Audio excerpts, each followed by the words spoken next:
On their anniversary, my sister opened a gold ribbon box and pulled out a house key, the family gift. Oh, the sheer, gut-wrenching injustice of it all. At their anniversary, they gave my sister a house key, wrapped in a gold ribbon like some precious trophy. Me? They just handed me a crummy printed job posting. My dad looked at me and actually said, "This seems more your speed." What they didn't know was that he had already forged my signature to buy that very house. But I just smiled. Oh, I smiled. And then I handed them a gift that drained the color right from their faces. Imagine having your entire childhood, your very existence within your family, slowly erased. And then, as a grand finale, the very people who orchestrated it all hand you a job advertisement for an entry-level position. What do you do when your own flesh and blood not only betray you, but then smile as they hand you the knife? The rain had been my constant, unwelcome companion all the way from Virginia, drumming a relentless rhythm against the windshield, as if it had something personal to tell me. I pulled into my parents' driveway in Pennsylvania just after 3 that afternoon, my headlights barely piercing the thick, indifferent mist. The porch light, a faint, sickly glow, seemed to mock the curtain of gray hanging over everything. My trunk clicked open with a weary sigh as I finally stretched my legs after 6 grueling hours of tight-shouldered driving.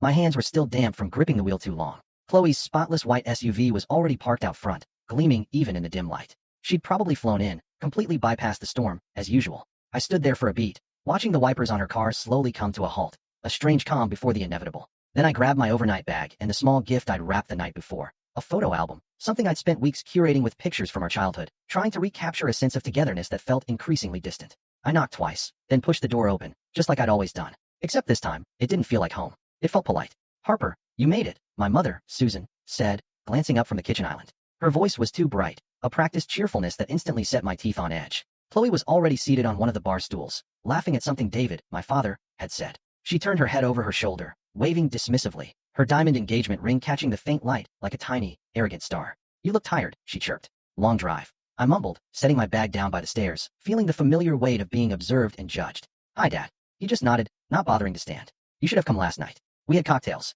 I forced a smile, the muscles in my face aching. Caught in traffic through Delaware, added almost 2 extra hours. Chloe slid off the stool, her heels clicking sharply against the tile. She gave me a quick hug, arms barely touching, more of a formality than affection. Her fiancé, Liam, offered a firm handshake like I was a colleague he barely remembered from a networking mixer. My gaze drifted to the center of the island.